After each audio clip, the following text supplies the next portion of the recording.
Pada video kali ini kita akan belajar tentang tombol navigasi manual. Mula-mula kita buat satu aplikasi baru, tambahkan sebuah data modul, tambahkan Ado connection, Ado tabel, dan data source. Jadi saya sudah punya satu data source, satu Ado tabel, dan satu Ado connection. Mula-mula kita konekkan database-nya.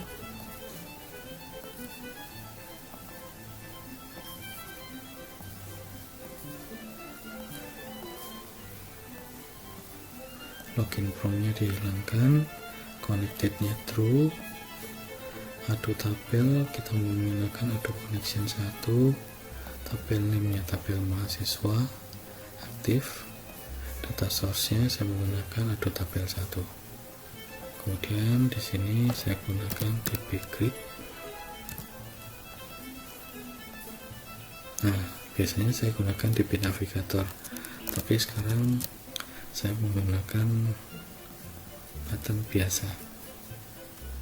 Saya copy, paste,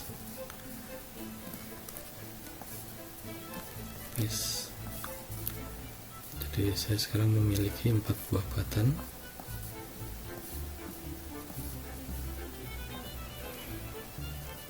Saya pakai data modul, bisa ini saya konekkan ke data source-nya data modul 2, data source 1.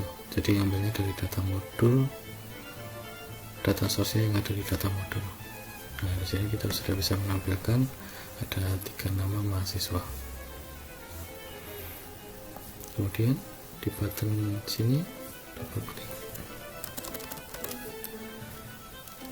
data modul 1 titik Ado tabel 1 titik next. Di button berikutnya data modul 2 titik Ado tabel 1 titik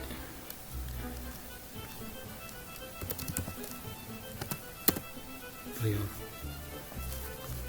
Sini data modul 2 titik tabel 1 titik first.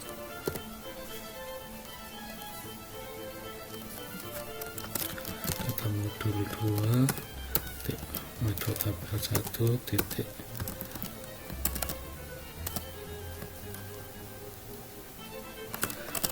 Ado tabel 1 titik last. Jadi ada perintahnya next, prior, first, last. Ini biar tidak membingungkan, captionnya saya ganti next,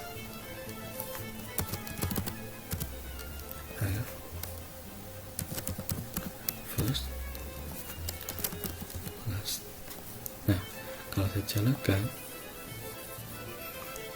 ini next, ini ke data yang sebelumnya, data yang sesudahnya, ini ke paling depan, ini paling belakang. Ya, jadi dari sini kita sudah belajar bahwa kita tidak perlu menggunakan DB navigator. Kalau di DB navigator itu kita bisa ganti menggunakan button. Untuk apa kita belajar ini? Nantinya di pemrograman kita membutuhkan memindah data dari aplikasi, jadi kita tidak mungkin menekan tombol di DB navigator. Jadi programnya kalau kita kepingin ke data yang paling awal, kita tinggal masukkan perintah Ado tabel 1 titik first. Kalau kita mau ke tabel yang berikutnya, kita bisa Ado tabel 1 titik next. Jadi sementara untuk tombol navigasi manual cukup sampai di sini. Terima kasih.